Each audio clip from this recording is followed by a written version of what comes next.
Alo ជំរាបសួរពុកម៉ែបងប្អូនទាំងអស់គ្នាថ្ងៃនេះមកជួបខ្ញុំសាជាថ្មីដែលខ្ញុំមានការអបសុខពេកក៏មូលថាចឹងដែរទៅធាក់ប្រឡងលេងហើយក៏បានថតជាទុកជាវីដេអូថាអនុស្សាវរីយ៍ចែកជូនពុកម៉ែបងប្អូនទស្សនានៃជាការរំសាយក្រៅពីពេលសម្រាប់ពីការងារហើយវីដេអូនេះសូមជូនពុកម៉ែបងប្អូនទស្សនានៃការ channel របស់ខ្ញុំជួយឧបត្ថម្ភជួយឲ្យមិនដែរជួយឲ្យ subscribe ចុចជាវដូចចំពោះរូបខ្ញុំមួយផងដែលខ្ញុំមានកម្លាំងចិត្តកែស្រាយវីដេអូបន្តដូចជាចែកចម្លែកការរស់នៅប្រទេសវៀតណាមការធ្វើជាពលករនៅប្រទេសវៀតណាមមិនចឹងទេយើងទៅកលេចមើលវីដេអូរបស់យើងហើយបៀតនេះដែរបៀតថាសឹងកន្លែងបាល់តតដែរក៏មានការបង្កើតឡាងទឹក2មួយនោះគឺជារបស់ក្មេងៗងូតហើយទី2នោះជារបស់មនុស្សធំងូតថ្ងៃនេះដែរក៏បានថ្ងៃក្តៅដូចជាធាតុអាកាសចំហាយវាខ្លាំងដូចជាពិបាករំក្នុងក៏មូលចឹងដែរមួយចំនួនថាមកតាក់ប្រឡងហើយតាក់ប្រឡងនោះក៏បៀតឡាងទឹកមានទី2ទី1នោះគឺក្មេងៗដូចជាកុមារីគ្នានៅមិនតន់ដឹងក្តីដូចជាឈប់រៀនចូលកងអញ្ចឹងពុកម៉ែបងប្អូនអញ្ចឹងហើយបានជាអាណាព្យាបាលដូចជា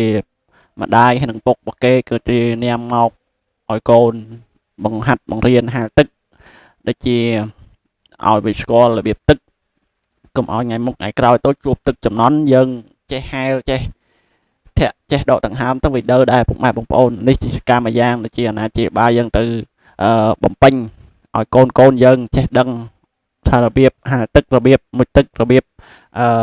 ដែលជាឃើញទឹកកន្លែងណាមួយយើងគួរចាក់អារម្មណ៍ណែនាំណាព្យាបាលប្រាប់វាហ្នឹងហើយកន្លែងមួយទៀតដែលជាកន្លែងមើលធំអត់ថានេះមើលធំយើងក៏មានងូតដែរបងប្អូនហើយតំអត់មិនឆ្លែបងប្អូនមួយតំអត់គឺកូនក្មេងជាងគឺ20,000ដុងគិតទៅវាជាប្រហែលជា4,000រៀលអញ្ចឹងទៅហើយដល់មនុស្សធំយើងទិញតំអត់គឺ30,000ដុងគិតជាលុយរៀលអញ្ចឹងទៅគឺជាប្រហែលជា5,000រៀលអញ្ចឹងពុកម៉ែបងប្អូនហ្នឹងហើយចូលយើងទិញសិតទិញតំអត់ហើយចូលទៅយើងទិញតំអត់ទៅបានគេឲ្យយើងចុះចូលផ្លាស់ខោក្នុងបន្ទប់គេពុកម៉ែបងប្អូនហ្នឹងហើយគេមានបន្ទប់គេយើងផ្លាស់ខោហ្នឹងហើយដល់ទិញស្បត់ហើយអញ្ចឹងពុកម៉ែបងប្អូនងូតទៅមិនស្រឡាញ់តាំងពីថ្ងៃសៀលរហូតដល់យប់ដល់ងូតអស់ចិត្តចាស់គេថាអីទេពុកម៉ែបងប្អូនឲ្យខ្ញុំការងូតមិនអីទេតុងចាស់តុងក្មេងអញ្ចឹងទៅងូតដូចជាkhíអាកាសក្តៅស្នួតពេកគេចាញ់មកលំហែកាយហើយដល់ពេលសឹងធាក់បាល់តតនេះវិញពុកម៉ែបងប្អូន1ម៉ោងគេគឺ235ដុងក៏គិតទៅចូលចិត្តជា